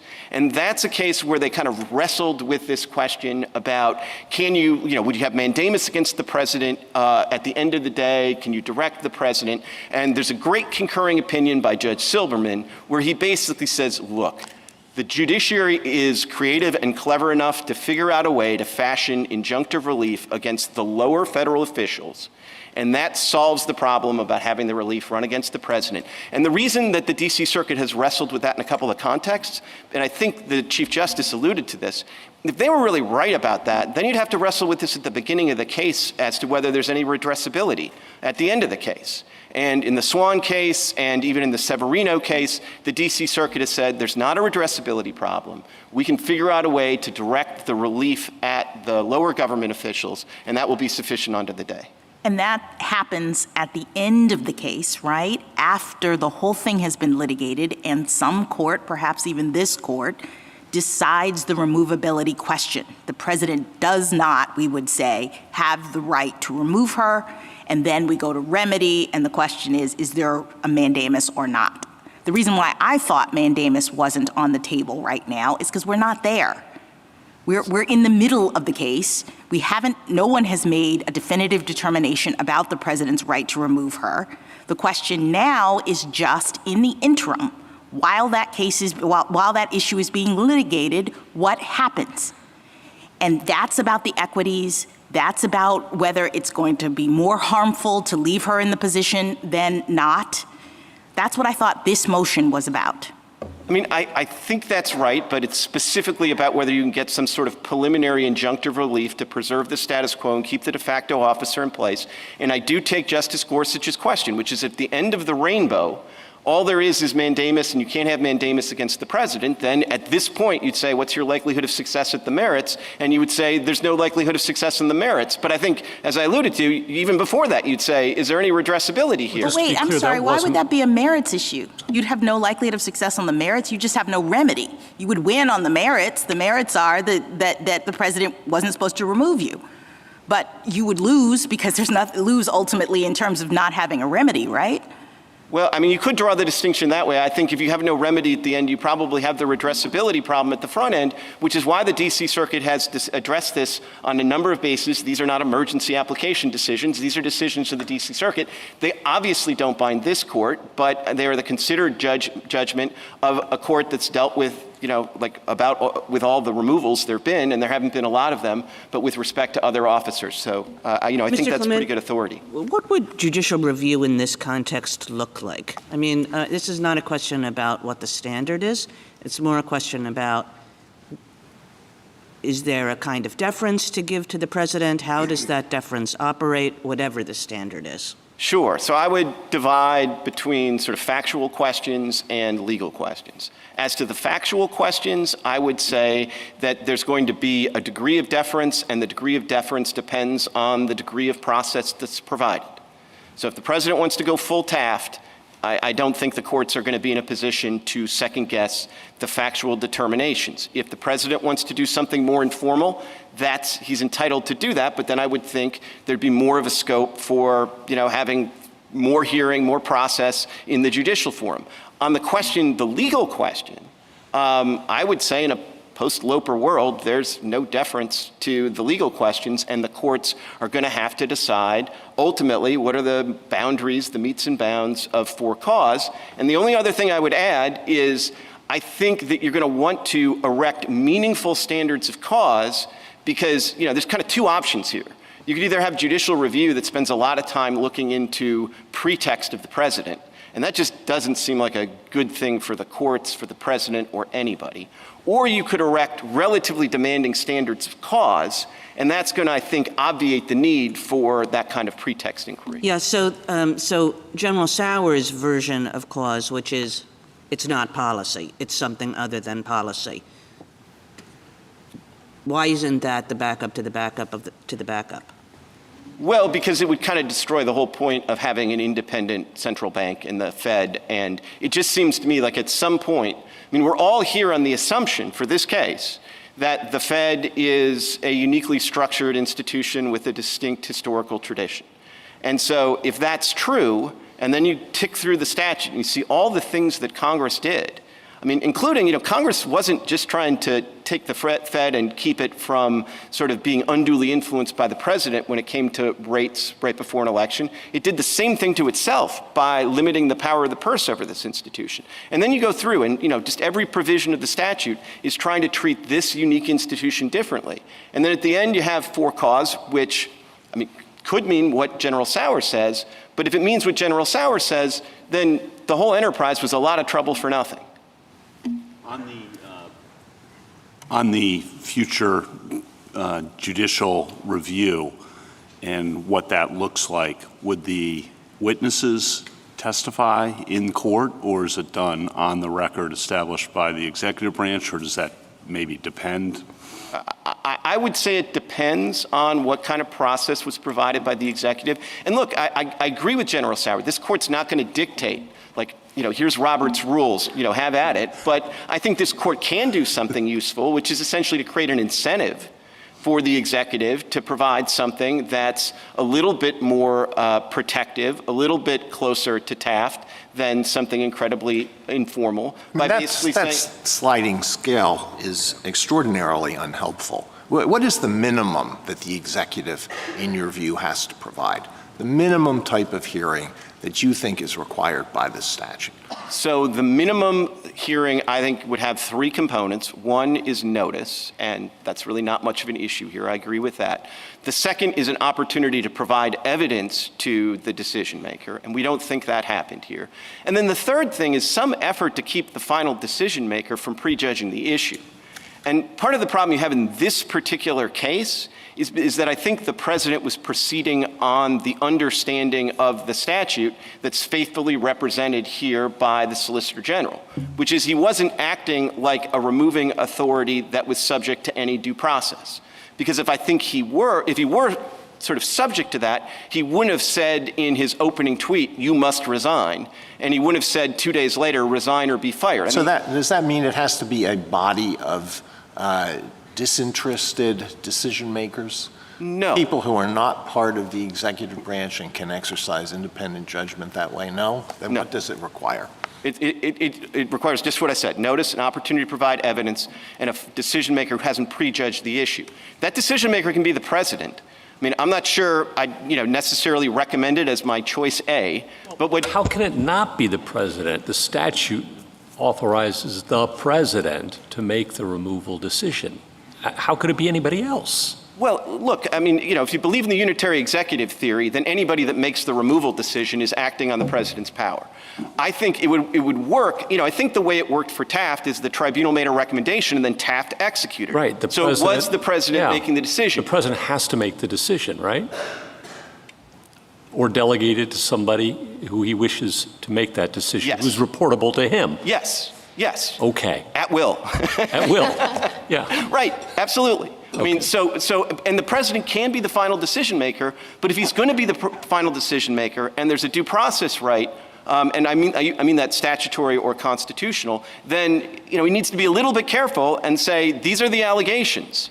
He can't start by prejudging the issue by saying, resign. Mr. Clement, your understanding of for cause, you went through hypotheticals with Justice Alito about how it doesn't cover pre-office conduct. What about conduct in office that doesn't relate to the discharge of the office? What if you take some of Justice Alito's examples, but it's like Nazi videos while the governor is in office, or things that would be misdemeanors rather than infamous crimes like shoplifting, stealing things, domestic abuse. Would those things be cause for firing, or they don't really seem like impeachable offenses necessarily? So I don't think those would be removable offenses under INM. Okay. And so I don't think they would be removable offenses under for cause properly construed. So there's nothing that the president can do to get rid of someone who does those kinds of things while in office? So, some of the things we're talking about, seem like better grounds for an intervention than for removal. And so, Well, I mean, I could come up with others, but. I mean, absolutely, absolutely. But sorry, keep going. You know, I'm going to fall back on my answer, which is that's my understanding, and I think it's actually everybody's understanding of how INM works. But it doesn't say INM. And so, I mean, I appreciate your argument that INM and for cause are one and the same, but you also kind of pull in your fallback some sort of like gerrymandered things like infamous crimes, but you don't have to have a conviction. I mean, so it doesn't say INM. So a couple of things. One is, you know, I'd resist, I mean, you know, gerrymandering is generally not a compliment. So I would sort of say that what we do is we bring in the common law. And that's what we do. And I really didn't try to gerrymander it beyond that. But let me make the argument, which I really... Can I just ask one clarifying question? I thought the common law, though, required conviction. It did. And that would be our sort of frontline backup position, if you will. I mean, but the happy thing for me, I think, is at this stage of the case, we win under all these variations, and ultimately, you know, some court, and it may be this court, is going to ultimately say these are the metes and bounds of for cause. Now, I think I have some pretty good arguments that it really is just INM plus ineligibility as kind of informed by Section 244. And let me just give you, like, my best shot at it, which is this is the very unusual situation where, you know, we know that Congress was literally waiting for this court's Humphreys executor decision. And then it gets Humphreys executor's decision, and this court in Humphreys executor at least 3 times uses for cause and INM interchangeably. And then the senators themselves in the debate, now you got to look at debate, but I think even Justice Scalia looks at debates for original public meaning. The senators in the debate use the terms absolutely interchangeably. And so you have 2 of the 3 branches of government, original public meaning, saying for cause, different words, but what it means is INM. But I do think it must, you know, you got to make sense of Section 244 of the statute, which does provide a very specific eligibility requirement. And as I said before, I think if some Fed governor was insisting that they also wanted to be a director at Chase National, they could be removed for cause for that. Okay. Do you think that there's a way at this posture of dealing with this case so that we don't have to confront the question of exactly what the for cause standard means? Is there a way to deal with it at this stage without having to ultimately say that? I mean, sure, there'd be a lot of different ways to do that. You could say that for cause, I mean, you know, one way to come at it would be to say, at a minimum, for cause doesn't mean apparent misconduct or gross negligence. And I think that would be sufficient to decide the case, at least at this juncture. And I think you could say something more. I mean, you know, obviously, if you took my position and said it means INM plus ineligibility is informed by Section 244, I think we'd be done here, because I don't think there's an argument, at least that I've heard at this juncture, that the conduct that's at issue here is either INM or ineligibility. Couldn't we also resolve it by not even going to the likelihood of success on the merits element? I mean, you have the president would have to have all of them to get a stay, and we could do it on harm, right? Sure. I mean, you know, look, it's an emergency application. You could deny it without opinion. I mean, that would be a little strange at this juncture. But you know, it is an extraordinary application made on a preliminary record. And so, you know, you sort of have a lot of optionality at this point. But I will say this. I mean, you know, I do think the briefing in this court, which was, you know, sort of unusual. You had the application briefing, then you had a MIKI, then you had this supplemental briefing. I think it's been incredibly helpful in excavating some of these difficult questions.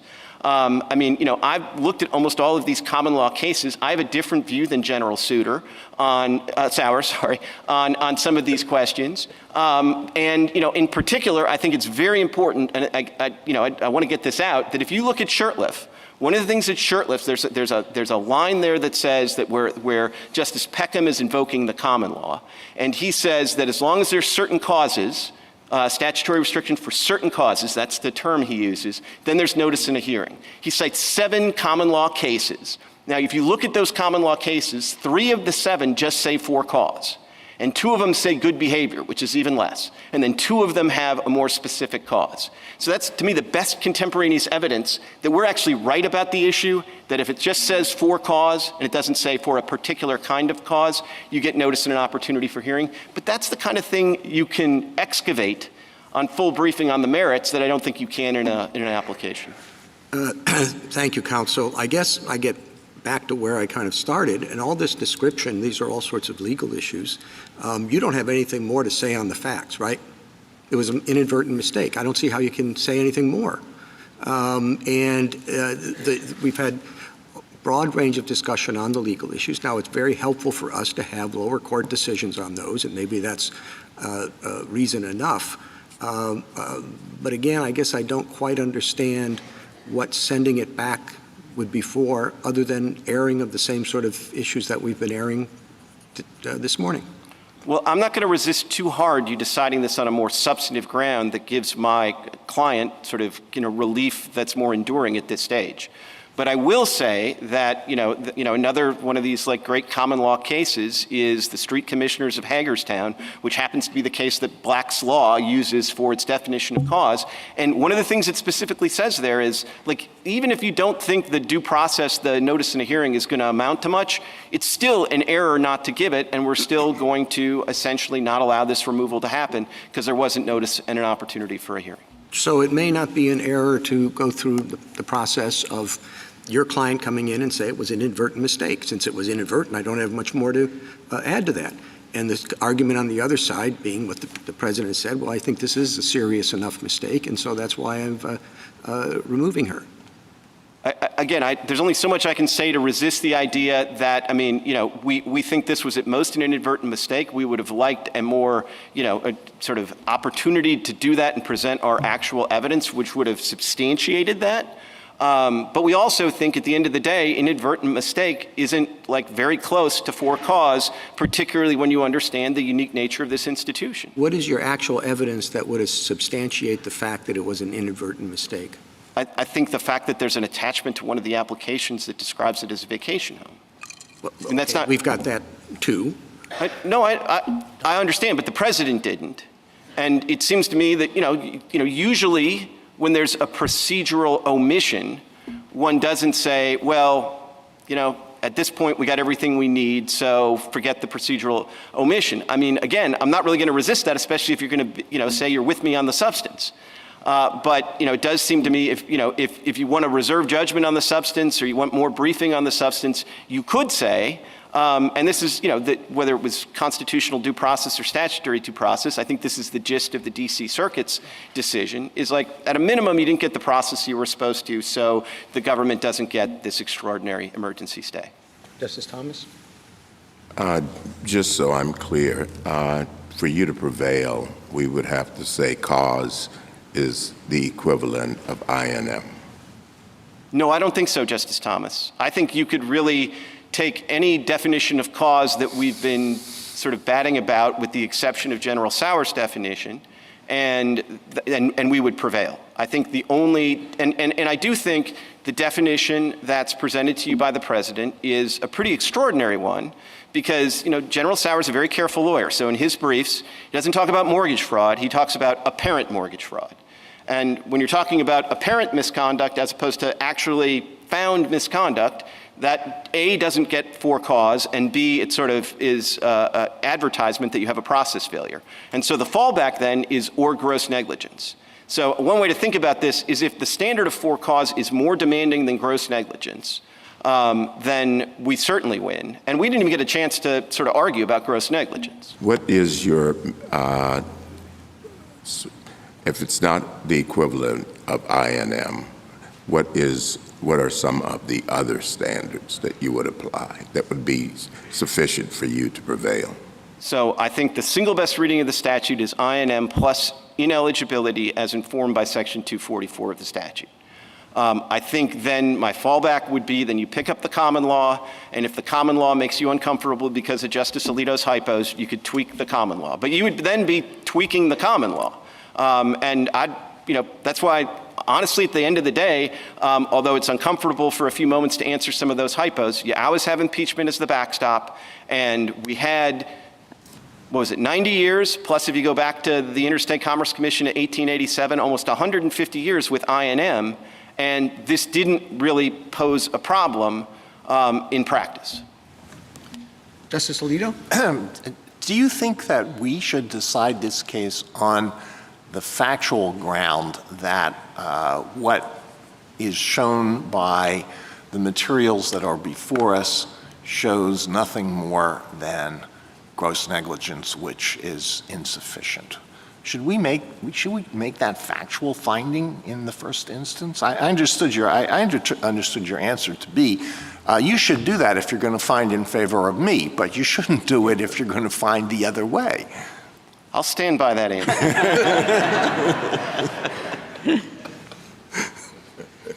Really? That's your answer? That's my answer. I think it would be a little irregular, but this whole case is irregular. And if that seems to be the path of least resistance to decide this case in a way that is going to essentially obviate the need for this court to decide it again in a couple of years, that seems like a perfectly reasonable way to decide the case.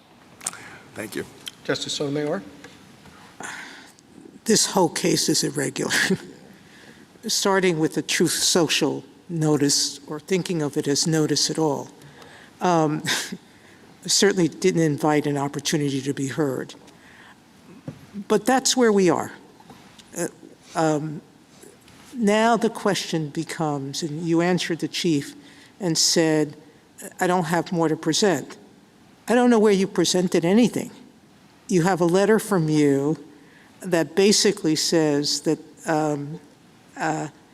the application included notice that this was a vacation home.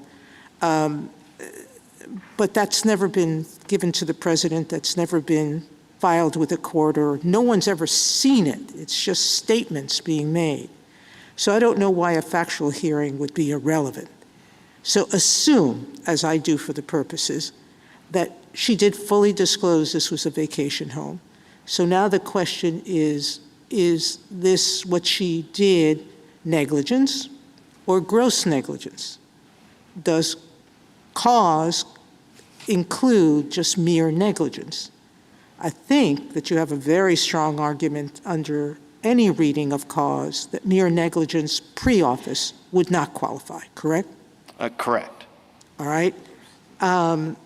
Because it would seem extreme to think that something separated from the functioning of the office, unrelated to the work of the office at the time it's done, that mere negligence would be enough. But the president called it gross negligence. Who decides that issue? Meaning, who decides whether something should be called negligence or just gross negligence? So I would think that ultimately that's a mixed question of law and fact that would be ultimately decided by the court on judicial review, assuming you're with me that there's judicial review. I do think there would be an logically anterior, purely legal question of whether gross negligence is sufficient for cause. And just as I think I have a pretty good argument that negligence pre-office is not a sufficient basis for cause, I think I have a pretty good argument that gross negligence pre-office is not a sufficient basis for cause. And, in some respects, I think in the long run, it will be better to make clear that in the context of this unique institution with this distinct history, that for cause is several steps north of gross negligence even, because that's going to make it really something that the courts aren't going to have to get dragged into on a routine basis, where I think the lower the standard is, the more likely you are to have removals in the future, and the lower the standard, I think the greater is going to be the judicial temptation to think about pretext. And I'm not going to say that there's no role for a pretext inquiry, but it's not a happy sort of scenario for the courts to be considering pretext in the context of presidential decision-making. And it seems to me the way to solve that is to say there are real procedural and substantive kind of bite to this term, sort of for cause. You do have to do some kind of notice and opportunity for a hearing. I mean, even if it's an hour in the Oval, that's a big imposition on the president's time, and that's going to keep some presidents from removing somebody. And if they know that it's going to be judicially reviewed, then that's going to deter most presidents most of the time. And so I think kind of, it's like, what is it? High walls make for good neighbors. I mean, I think this is a situation where you do want to have those kind of meaningful legal requirements. Justice Kagan? What do you understand the government to mean by gross negligence? This, I mean, you know, I don't really know. I don't think they've offered sort of a theory of gross negligence, and that's why I don't think it... You think it's just a label that they've put on this particular set of facts? Sure, and if heaven forfend we end up with a whole common law of Fed governor removal, then we might eventually be able to sort of piece it together. But it seems to me that, you know, you could label an awful lot of things gross negligence, and that seems to be inconsistent with not just the for-cause provision, but the whole structure of the statute. And I mean, Justice Kavanaugh alluded to the Morrison dissent and, you know, Justice Scalia creating this beautiful picture of some independent counsel with nothing to do but to find a crime on somebody. But if all the independent counsel has to do is find gross negligence, then I don't think the independent counsel would need more than a couple of hours with most of us. I mean, that's such an elastic standard. And I just can't imagine that's consistent with all the trouble Congress went to make this unique entity insulated from kind of the political pressures of the day. Thank you. Justice Gorsuch? Justice Kavanaugh? A couple things, just to talk again about the standard. I mean, getting the definition of for-cause right, which we may not have to do in this posture, so I take that, is critical, because on the one hand, you have the independence of the Federal Reserve, which we've talked about. The other hand, we have people have committed, again, not talking about the facts of this case, but serious ethical or other wrongdoing, digging in and remaining in office. And it seems like your two answers to that, when you said your frontline positions, I&M, were intervention/resignation.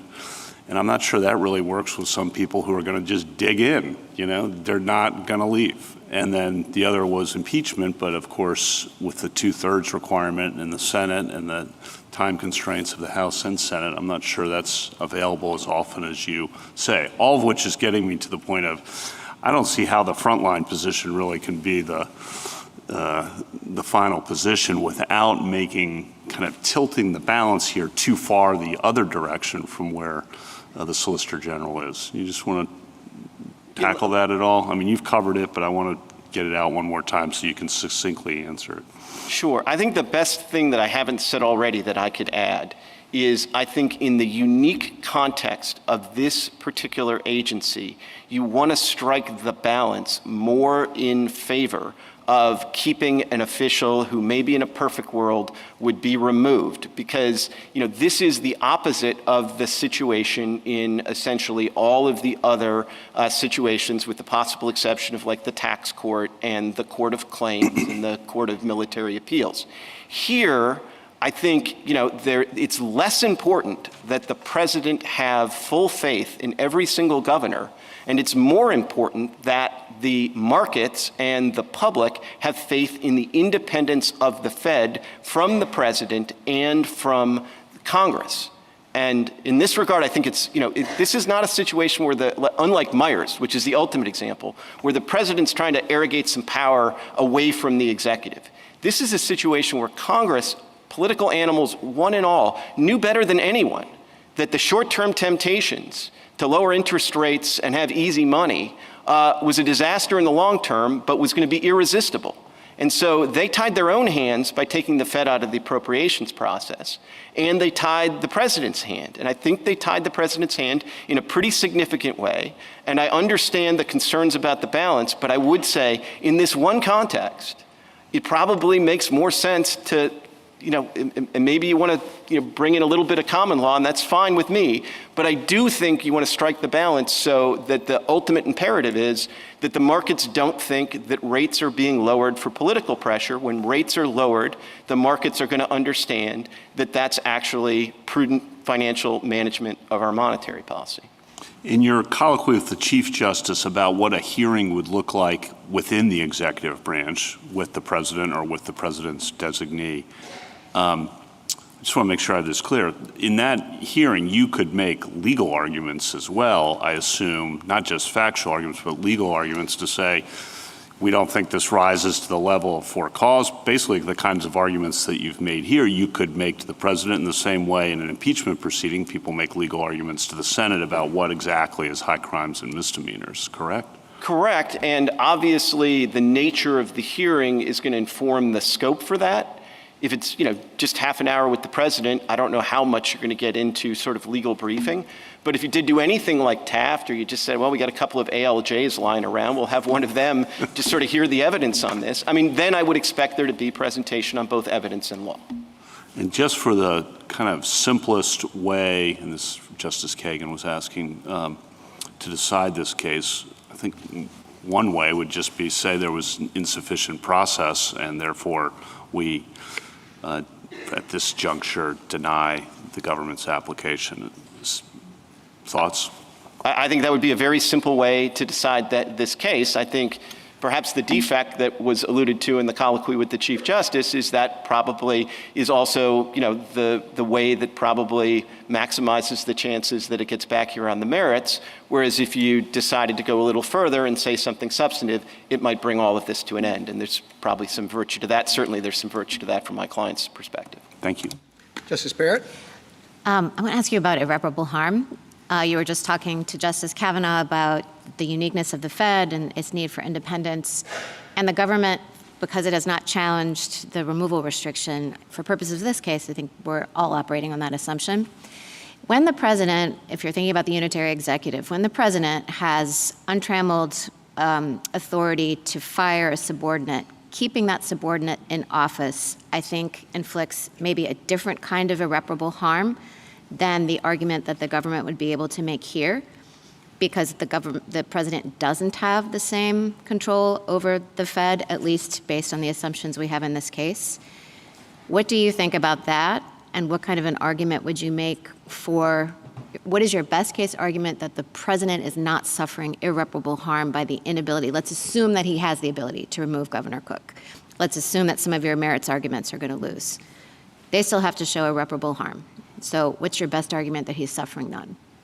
Well, I think my best argument that he's not suffering irreparable harm in those circumstances, that he's not suffering the unique indignity of having sort of pure executive power exercised by people that are removable at will outside of his control. And that maybe that's a little circular in the end, but I think it's kind of why this case is, I think, problematic for the government, because they could have come in here and said, Fed Schmed, it's not that different. This is just like the FTC, and so we're suffering the same irreparable injury as in those other cases.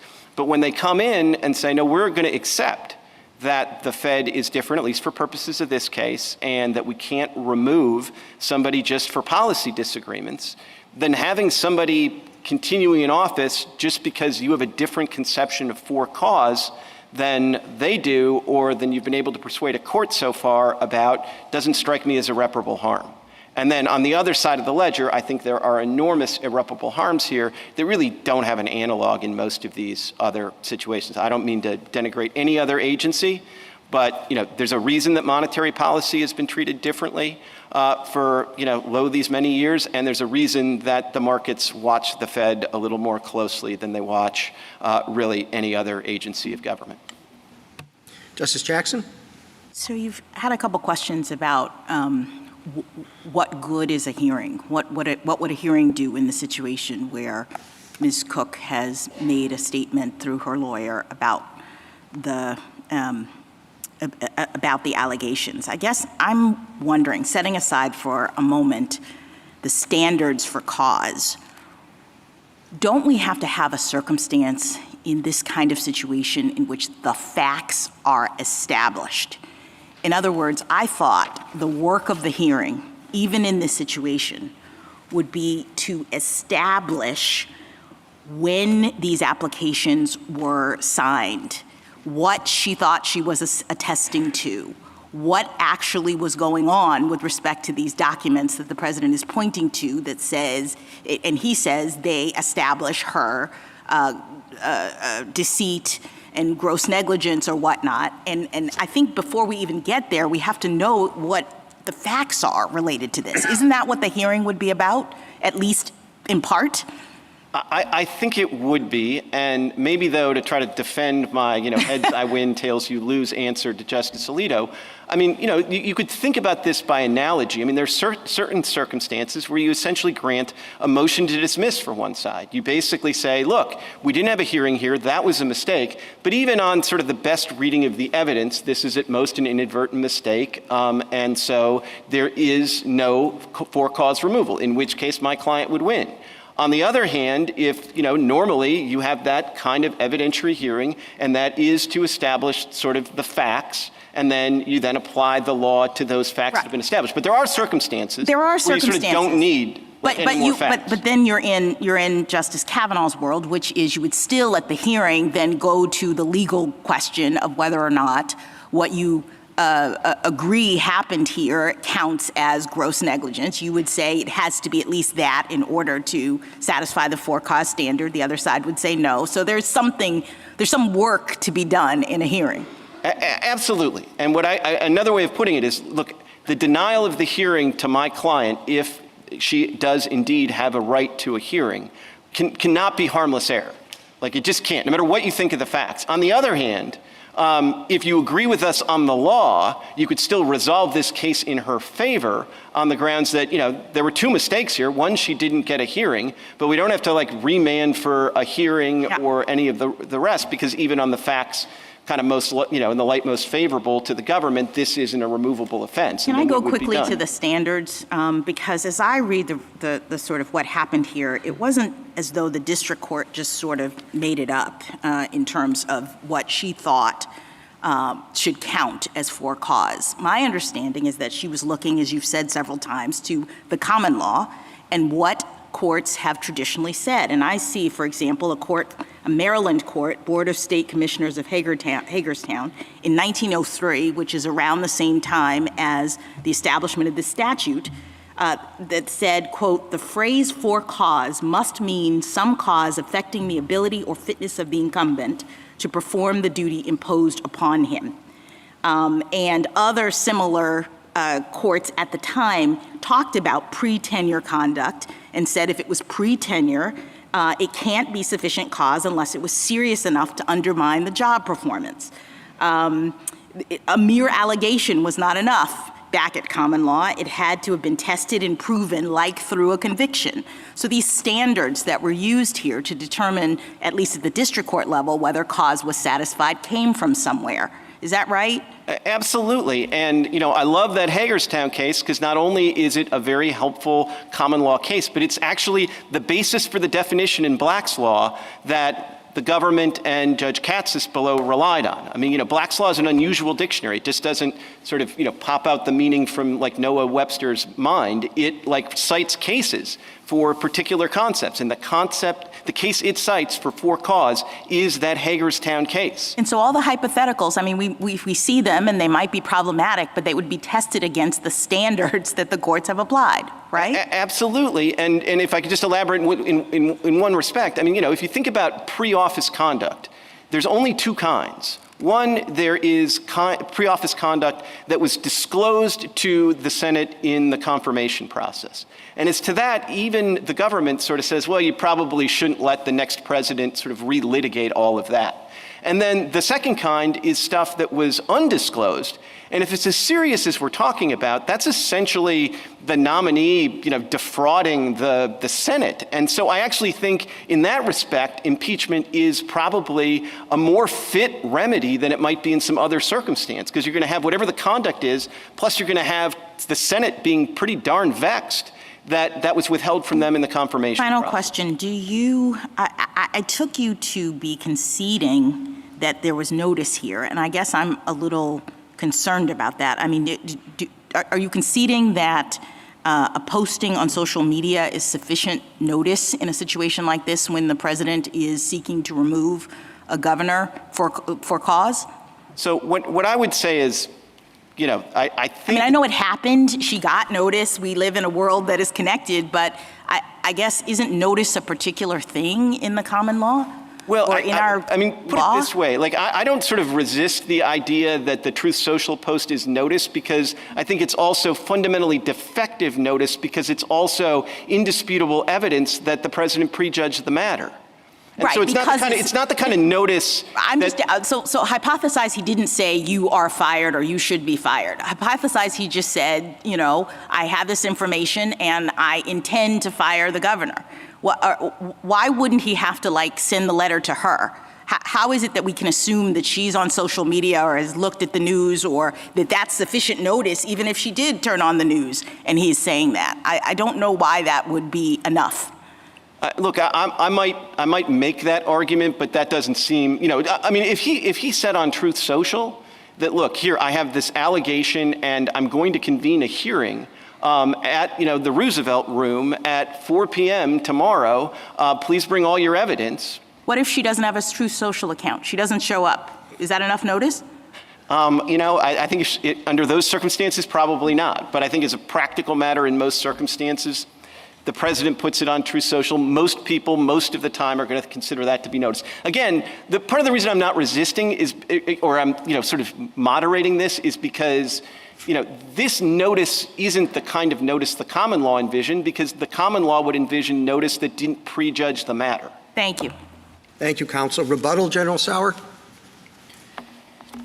Thank you, Mr. Chief Justice. Turning to the question of whether or not in-office or pre-office misconduct can constitute cause, I want to make a statutory point, which is that the INM standard is, on its terms, limited to in-office misconduct, and Congress did not adopt that here. They adopted the more capacious standard, as this court recognized in Collins against Yellen. Cause gives the president more discretion, provides less protection to the officer than the INM standard does. And even if we were in a situation where you're looking at the 19th century case law and so forth, they disregard a series of cases that hold that pre-office misconduct is sufficient cause. For example, in Ray Gooden, from New York in 1902, which involved an officer who engaged in a kind of shenanigan in order to get the office in the first place. There was a corrupt agreement to appoint somebody to a position if they supported that person politically. Iowa against Walsh, which was pre-office embezzlement.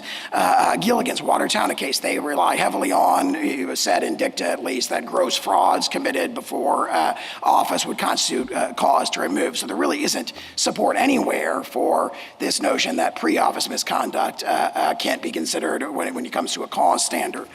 And related to that, I thought it was very telling that Mr. Clement was saying that if it does come to pre-office misconduct, impeachment would be the only remedy that would provide it, which, if taken to its full extent, would make governors of the Federal Reserve have the kind of tenure protections that the Constitution affords to Article III judges. That is not what this statute says. That is directly in the face of the statutory language, which says cause with no further restrictions. Clearly, Congress envisioned that they could be removed for a good enough reason. And on that point, I just want to emphasize, there's this colloquy about whether it should be sent back or decided now in the merits. Whichever way the court comes out on that, the court should send it back with an emergency stay, and I want to emphasize two reasons there. This court, no court should hold that the misconduct that's alleged here, which is at least gross negligence, at least an inadvertent notation that is a grave misrepresentation on a mortgage document that's designed to determine the governor's interest rates, is not cause to remove a principal officer of the United States who sets interest rates for the entire country. So all the discussion of what are the outer bounds of cause, where is judicial review, on that fundamental court, neither this court nor any other court should look at this and say, this is likely not cause. That sends the wrong message to the markets. It sends the wrong message to the American people who have to make correct representations to their banks when they're getting their mortgage interest rates. And the second point I would make is the remedy granted here, a preliminary injunction that runs against the president, reinstating a principal officer of the United States, is something that has never been granted before 2025 in this court, or in the nation's history, and in fact, contradicts a clear holding of this court in Sawyer that a preliminary injunction is not available in equity. Those two reasons alone clearly suffice to send it, if there is going to be a decision to send it back with the emergency stay that we've asked for. And then if the court decides to sort of send the case back to have many more of these issues that we've discussed today to be aired, we would urge the court, and I think Mr. Clement wouldn't disagree, to direct the lower courts to proceed very expeditiously. Here, we are in an emergency stay posture. The executive has been suffering irreparable harm since early September, and the sooner that these issues are resolved, the better. Thank you. Thank you, counsel. The case is submitted.